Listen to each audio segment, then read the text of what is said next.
Hi everyone, I'm Tom Ansell. I'm the Internationalization Coordinator here at the IWCN, which is where I'm speaking to you from now. And this is a presentation about the highly skilled migrant permit for people who are not from the European Union but have a job in the Netherlands. First, what is the IWCN and how can we help you? The IWCN is a one-stop shop for internationals in the Northern Netherlands. We can help with government formalities, answer questions, give advice and information, and we also run a large series of social activities through Connect International. In short, we're here to help you settle in, find success, and feel at home in the Northern Netherlands. How can we help graduates? Well, aside from our general advice, we have a number of ways that we can help graduates and people that are about to graduate in the North. One, for example, is through helping with the search year or zoekjaar permit. There's another presentation on this online platform about the search year if you'd like more information. You can always find information on everything that I'll refer to at the IWCN website, which is at the bottom of the screen. We have a project called Make It in the North that is aiming to get more internationals into jobs in the Northern Netherlands and help make the North more international. And if you ever have any questions, we can always help with almost everything. You can always just call us, email us, or hopefully at some point come and visit us in our office. So, what is the highly skilled migrant permit? Well, in short, it's a work and residence permit for people who are not from the European Union so that they can live and work in the Netherlands. I should point out at this point that anybody that wants to be an academic researcher or a professor, somebody that wants to become an entrepreneur, or if you're just searching for a job, require different permits. One of my colleagues is presenting information on the entrepreneur's permit, which you can find through the main menu of this. And those that are searching for a job can move on to the search year or zoekjaar permit. And there's another presentation with my face in the bottom corner about the search year permit. The highly skilled migrant permit was introduced so that the Dutch companies can take advantage of skills that they don't have here in the Netherlands, whether that is just somebody having a different background, speaking a different language, or different education. Important to remember is that you don't personally apply for this permit. Your employer does it on your behalf once they have taken you on, or once they've considered to start taking you on. It's quite an easy process, and institutions like the Welcome Centre are always there to help companies and institutions that need help going through the highly skilled migrant process. Something that you should check before you apply for a job is whether a new employer is recognised as a sponsor by the Immigration and Naturalisation Service, or the IND. There's a link with a public register of all recognised sponsors at the bottom of this slide. The highly skilled migrant permit was designed for people who have skills that you can't find in the Netherlands, or that you can't find easily at least. So, when a company hires someone as a highly skilled migrant, they have to earn a certain amount of money to qualify. If you're under 30, this is €3,381 a month. This sounds like quite a lot of money, and it is. So, if you take something called the search year or zoekjaar permit and you're hired by an employer from your search year, they only need to pay you €2,400 a month to qualify as a highly skilled migrant. There's a number of paths that you could follow. To end up working with a highly skilled migrant permit. So if you graduate and you don't have a job offer, and don't worry, I don't know very many people that did, you can take your search year permit and then you find a job, qualify as a highly skilled migrant with the lower salary threshold, and it's all very easy. If you're lucky enough to graduate with a job offer, so you still have a student permit and a company has decided they want to hire you as soon as you finish your degree, I would probably recommend that you take a couple of weeks break just to decompress anyway. You can still qualify as a highly skilled migrant with the lower salary threshold if you're going straight from being a Dutch university graduate to an employee. There are some small stipulations that you should also think about when you're considering the highly skilled migrant permit. Of course, you can find all the really deep details on the IND's website or the Welcome Centre's website, which again is at the bottom of the screen. So, healthcare.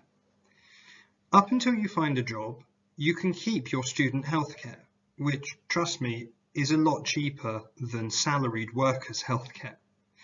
But once you've found a job, whether that's on your search year permit or using the highly skilled migrant permit, you have to have Dutch basic health insurance.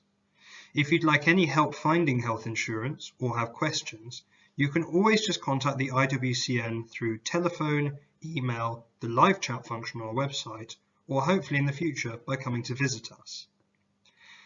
Your family members can join you within your highly skilled migrant life, but you do need to show that you can support them with a sufficient income. This doesn't mean simply having a lot of money in your bank account. It's great if you do. You have to show an ongoing and sustainable level of income, which would normally be through something like a job. The third area that you should consider when thinking about becoming a highly skilled migrant is if you want to eventually apply for permanent residence or Dutch citizenship. You probably know that you have to accrue 5 years of residence, to apply for permanent residence or Dutch citizenship. Your years working as a highly skilled migrant and your years as a student each count towards this.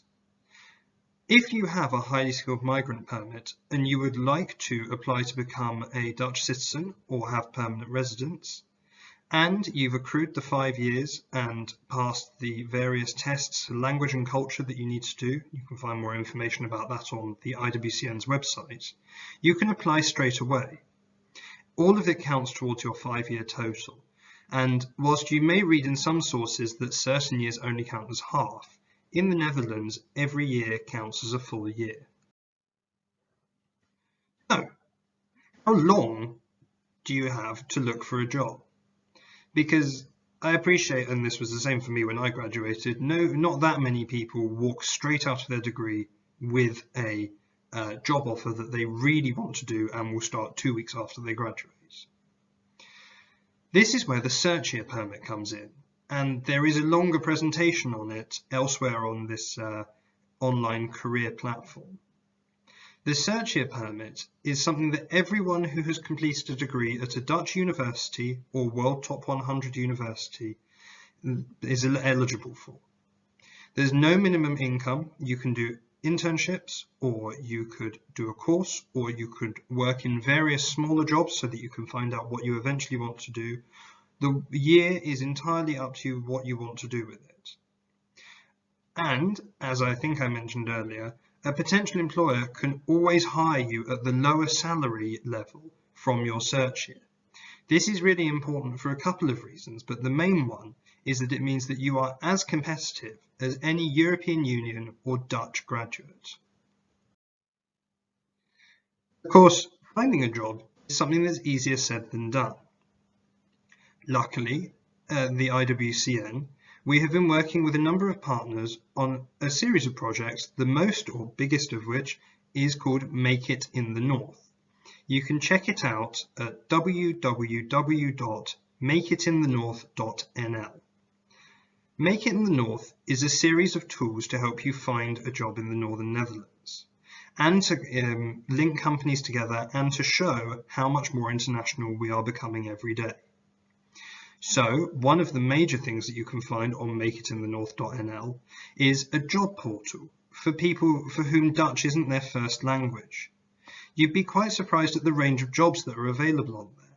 Everything from a side job, in case you don't have a full working week available to you, all the way through to grad schemes, PhDs at the various universities, support positions, international marketing, international sales, communications jobs, and much more. Make It in the North also has a series of other tools that may help inform your job search. One of these is the company map, which shows every company in the Northern Netherlands that exports or hires international staff. Because one of the major ways people find jobs in the North, or in the Netherlands as a whole, is open applications, but I'll come to those a bit later. Make It in the North has also, up until now, run a series of career events, which you might have noticed over the last year or two. We ran a very successful event that you can see a picture of all the attendees in Groningen last year, and since then they have been followed up with events in Emmen and Leeuwarden. We were meant to hold one in Groningen at the start of this month, but unfortunately that won't be possible. In the near future though, we hope to bring forward a virtual career event so you can still be introduced to all the various opportunities in the North without having to leave your kitchen table. There are lots of ways that you could find a job in the North, and it's not just related to the universities or companies that you might have heard of. Did you know, for example, that lots of multinationals have either head offices or outlets within the Northern Netherlands? Google, for example, has a giant data centre up near Eemshaven. Katowiki, which is based in Assen, is one of the fastest growing online businesses in Europe. And Philips, which I'm sure you've heard of, is part of the giant innovation cluster Drachten, where it does R&D and production for everything from coffee machines to lighting products to shavers and personal beauty products. We also have a really active startup culture in the North. If you want to become an entrepreneur, a colleague of mine is presenting a really good and informative presentation about becoming an entrepreneur, which you can find through the same way that you found this presentation. Whilst you might have your sights set on a particular industry, it's worth knowing that every company will need a person that has your skills, whether they produce medical equipment or boats or aeroplane parts or sell online advertising. Every single company will need someone with your experience and skills. At the moment, it's also something to point out, especially since I'm appearing in a small box at the bottom of the presentation screen, lots of companies and institutions are looking for remote workers, whether that's something to do with online copywriting or student recruitment or acting as a sales agent, but virtually. This means that you could theoretically find a full-time employed job without leaving your bedroom. So, what are some of our top tips for job seeking? These 5 tips are something that we give to everyone that comes into the Welcome Centre looking for advice on jobs and careers, and everybody that comes to a Make It in the North event. Number 1 is network, which feels like a slightly silly thing to say at the moment, especially since you won't be meeting anyone face-to-face in the near future. But there are lots of online ways that you can meet potential new employers, whether that's through LinkedIn, through online career events like this one, or through hopefully the upcoming Make It in the North online career event. Number 2, don't just stick to the cities. Leeuwarden, Groningen, Assen and Emmen are all really great places to live, but every village and town in the Northern Netherlands has a series of companies that might be looking for you to help open their next export market, product or client interaction. Number 3, and this is really important, are open applications. Often, when you apply for a job at a company, they won't know that they need you to fill that position until they read your CV. It stands to reason then that if someone reads your CV and thinks, hey, this person's got some skills I could really use, they'll create a position for you. It's not uncommon for people to apply not for a position that exists, but for a position that doesn't. So don't worry about sending in open applications. If you find a company that chimes with your skills or values, or you think you can help them in some way, send an application outlining how you think you can help, and you'll be really surprised how many people are receptive to that. Number 4 is be proud. Being an international is not a hindrance, and in fact, in lots of cases, it's an advantage. Just think, there's a possibility that you know about a market or a product or a service or a way of working that no one else in the entire country does. That could be the same for every single international person that enters the job market. Now, being different might seem like it's not very helpful, but I wouldn't be in a position to be giving this presentation if I didn't follow this advice and thought, hey, maybe they could use me. Number 5 is do it yourself and become an entrepreneur. The Netherlands is one of the best countries in Europe for having a startup company. One of my colleagues is presenting a really informative presentation about becoming an entrepreneur and owning a startup in the Northern Netherlands. You can find it probably through the same way you found this presentation. So at this point, normally I would ask people if they have any questions. But since we can't really talk to each other and I'm sitting in an empty office, I'll have to just say, if you want any more information or have any questions, please contact the IWCN. You'll see our telephone number and email address there. We also have a new live chat function on our website, which you're more than welcome to use. And as always, if you need any general information, things translated into English, always check iwcn.nl. I've been Tom Ansell, the Internationalization Coordinator here at the IWCN. Thank you very much for listening to this presentation, and I hope to at least meet some of you in the near future. Thanks very much.